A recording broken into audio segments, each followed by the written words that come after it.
To Advertising Week New York. As we said, it's 3 panellists quickly, so I will dive straight in. My name's Clive Prosser.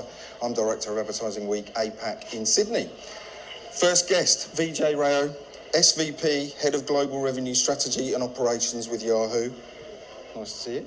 Nice to see you, Clive. We will promise to talk about work. We've been talking about Palm Springs, but we'll get on to work. Straight into it. We've been anticipating a cookieless world for the past 3 years, but given Google's recent postponement again until mid-2024, how should the industry be preparing or not for a privacy-centric future? Yeah, I think that's the question that most people have on their minds, and it's hard to feel sorry for Google, but in this instance, you kind of do feel a little bit sorry for Google. They're caught between a rock and a hard place, which is privacy and doing the right thing around cookies, and regulators who, ironically enough, think that Google have an advantage position if cookies go away. So the question for most people is, are cookies really going to go away? Because now we have a kind of a stay of extension of 2.5 years. I think the way to think about it is, what are regulators and governments going to do? And I think we have a good indicator of that by looking across the pond and seeing what happened with GDPR. Yep. And GDPR has been hugely restrictive, right, in terms of the ability to target off of even email, deprecation of IP address, etc. So my assumption is at some point cookies will go away.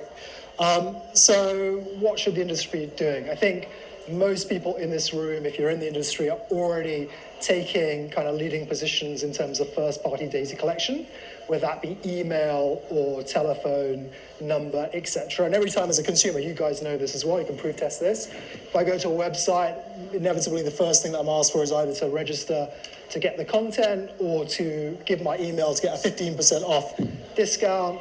If I go to a store, this is very interesting. Do I want my email? Do I want my receipt emailed to me, or do I want a paper copy? So everyone is moving in this direction. The challenge is there's going to be an imbalance, I think, between the buy side, so advertisers and brands, and publishers, because most publishers don't have logged in data. They're going to find it very difficult to monetize when cookies go away. So that's kind of a weird way of saying that we're going to be stuck with cookies for the next 2.5 years, regardless of what the buy side does, because most publishers aren't going to be able to monetize. I think the implication for people in this audience and in the room are, if you're on the buy side, there are environments where you can start to test cookieless.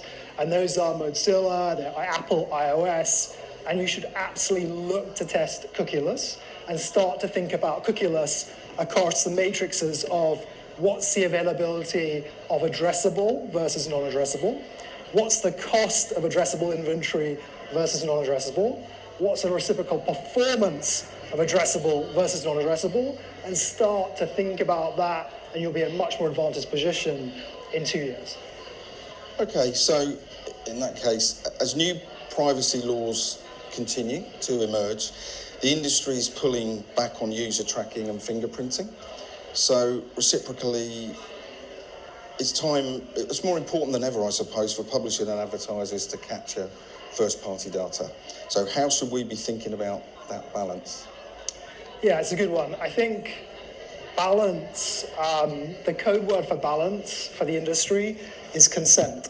Yeah. And consent is obviously a user being very transparent in terms of understanding. If I give my email, my phone number, what am I going to get in return? The thing that is challenging is how the industry is interpreting consent. And what I mean by that is, if you think about logged in or PII, it's the 90-10 rule. 90% of logged in data is probably owned by 10% of publishers. So if you are someone that has a lot of logged in data, a walled garden, a premium publisher, the Googles, the Yahoos, the New York Times of the world, guess what? You're going to be incredibly protective around that first-party data. You're probably not going to share it in a consortium or federate it out into an industry-wide ID solution.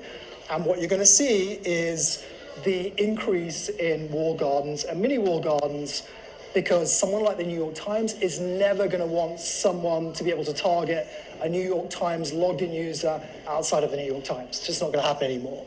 So that's the haves. The have-nots are the 90% of publishers that don't really have a bunch of logged-in data.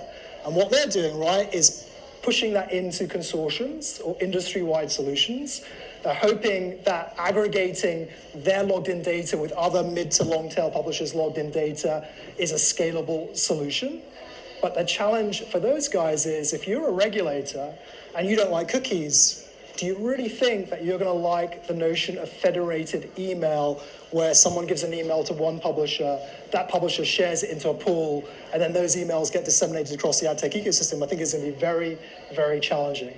So I think you're going to have a very bifurcated world. I think that licensed identity solutions, open web solutions are going to be very challenged with regulators.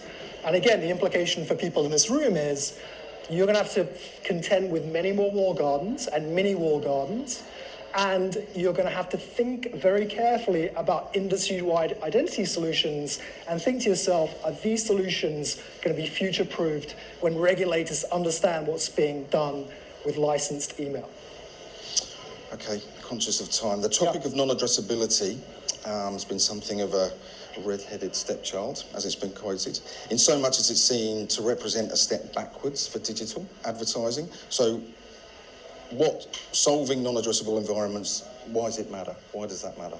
So, the context for that question, right, is just what I've been talking about for the last 5 minutes, which is logged-in data is going to be at a premium. There's going to be a few publishers that own most of the logged-in data.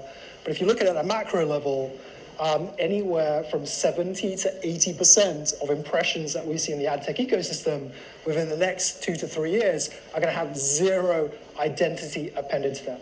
So if you want to scale campaigns, you've got to think about non-addressable environments. And the way broadly that the industry is thinking about non-addressable is contextual targeting, which is kind of going back in a time machine to 2010 and targeting people off of context. So if someone goes to ESPN.com, incorrectly or correctly, you assume they're a male and you target an ad appropriately, obviously open to mistakes, it's not precise. The second is what browsers are doing. So Google has Google Privacy Sandbox. They're basically obfuscating user data, putting people in aggregated groups for targeting. And again, it's not super precise, that's Google Topics. There's industry-wide solutions like IAB, and the IAB are doing things like seller-defined audiences, again, where publishers basically define audiences based on broad categorizations, but the challenge there is who's categorizing the audiences accurately and how do you track a user across different publishers to manage frequency, etc. And the last one, I think, is the most interesting, and that's the utilization of machine learning to infer on unknown users characteristics from known users. And what I mean by that, if you have a bunch of logged-in data like a Yahoo, again, I'm plugging Yahoo for obvious reasons, every time we see an impression with email associated with the impression, we also get a bunch of other signals. We get device, browser, device, and context, where that person's coming from. When we get an impression with no email, guess what? We get all the associated signals. We get browser, device, and context. So we can infer on that user based on our known pool or sample of known users. And we use a very similar methodology to do frequency capping and optimization based on a panel of known users to infer characteristics of unknown users. And again, the takeaway for the audience, I think, here is not all contextual solutions are created equal. People that have a lot of known users are going to have an implicit advantage in modeling unknown users. And every single person in this room, whether a publisher or a buyer, your KPIs are going to be massively disrupted with cookieless. Scale is going to fall off a cliff.